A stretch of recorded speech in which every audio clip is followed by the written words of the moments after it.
Hi, welcome back to the Golf Fit System. We're back down at Archfield with Ollie again. Today we're going to talk about putting. Putting isn't something you always relate with fitness, but it's got a massive influence. If you're someone who sits at a desk a lot for your job, which most people do now, or maybe you drive a car a lot, we tend to see similar types of postures with those people when we screen them physically. So tend to get a little bit rounded in the upper body. Hips maybe don't move as well, so we tend to find it a lot harder to get into a nice straight back position for putting, and the lower you go, the harder that gets. Putting and posture have a massive link. If you struggle with your posture and your putting stroke, you can become slightly inconsistent. Ollie, explain to us why that is. Okay, so for me, Craig, so I'm going right back to the core of all this. There's three key elements to putting. First one is pace, being able to hit the ball the distance you want to hit. Start line, being able to start the ball on the line that you want, and green reading. So when I think of posture and how I link this together, what I tend to see when I see somebody who's got this slightly rounded posture, or C posture, which some people might say, instead of the shoulders being able to rotate to deliver a really neutral stroke, I tend to see the hands and arms really kind of dominate. Yeah. And now what that really means when I go back to those three elements are that when those hands and arms dominate and your timing's slightly off, you can hit that ball all over the putter face.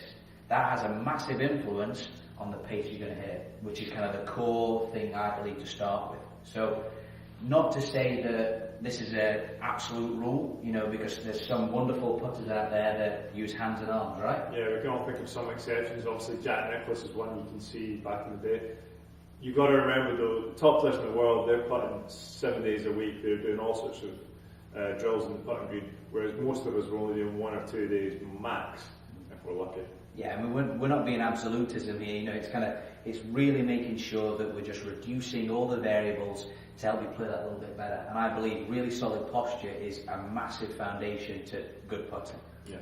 Okay. So what we'll do is we'll take Ollie across the gym. We'll see if we can improve his posture, see if we can get him a good posture for his putting stroke, and see if that improves his putting and putting green.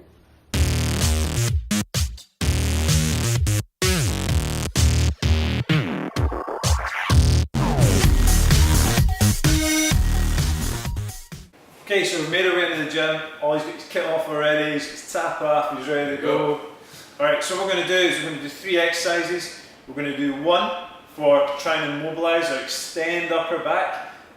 Really, if we want rotation, the first thing we want to gain is some extension.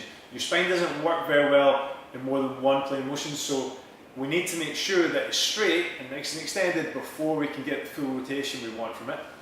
Then we're going to go into some hip hinge mechanics, because even if you've got great upper body mobility, if you don't function well at the hips, you'll tend to get down to the golf club by rounding.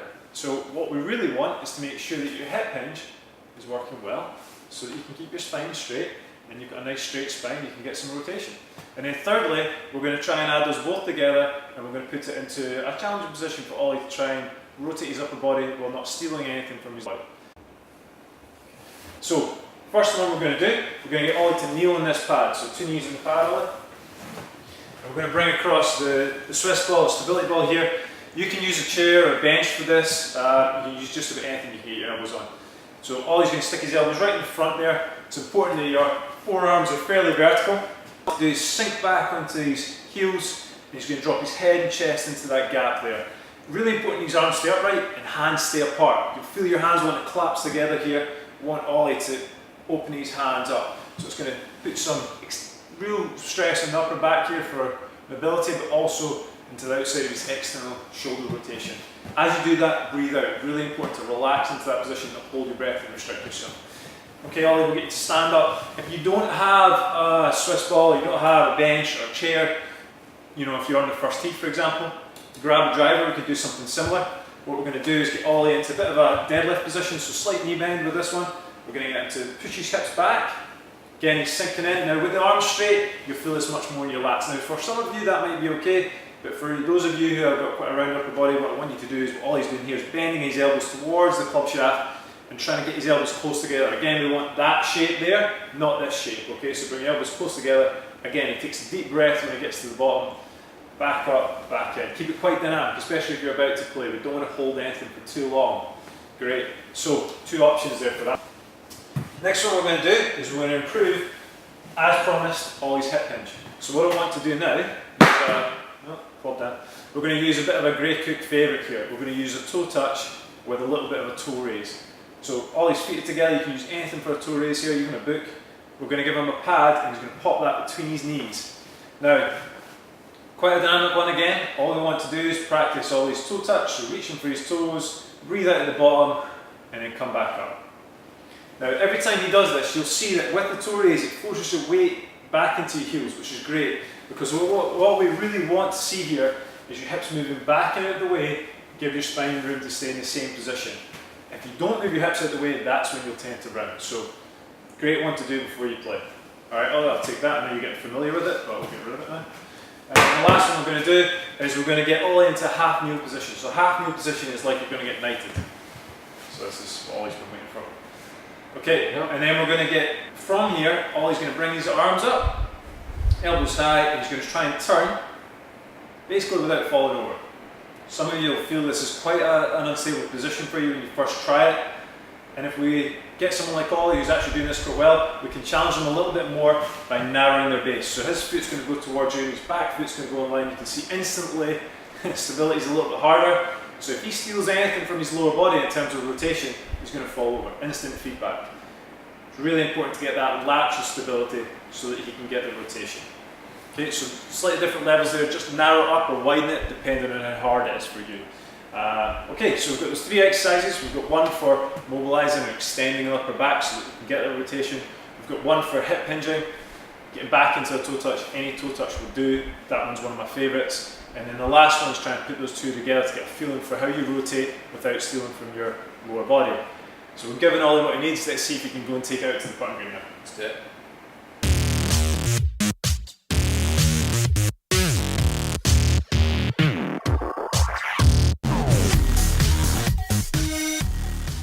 So here we are in the real world, actually out in a putting green, not in a gym, not in a bay. Wow. So we've done our intervention, we've opened Ollie up, we've given him all he needs. Let's see if he can put it into practice. Let's see if he can hold some putts. I'm going to go back to my caddying days. Okay, so folks, real big thing here is to build this into a bit of a routine, okay, so you pull everything that we've done together. So how we do this, I see a lot of people leading with their eyes in their head when they go into their putts, which then kind of facilitates this rounded posture. So what I like to see is really simply use the putter as your guide, place the club down, take your stance, hinge at those hips, nice strong solid posture, so I'm really sensing where my body is here, and then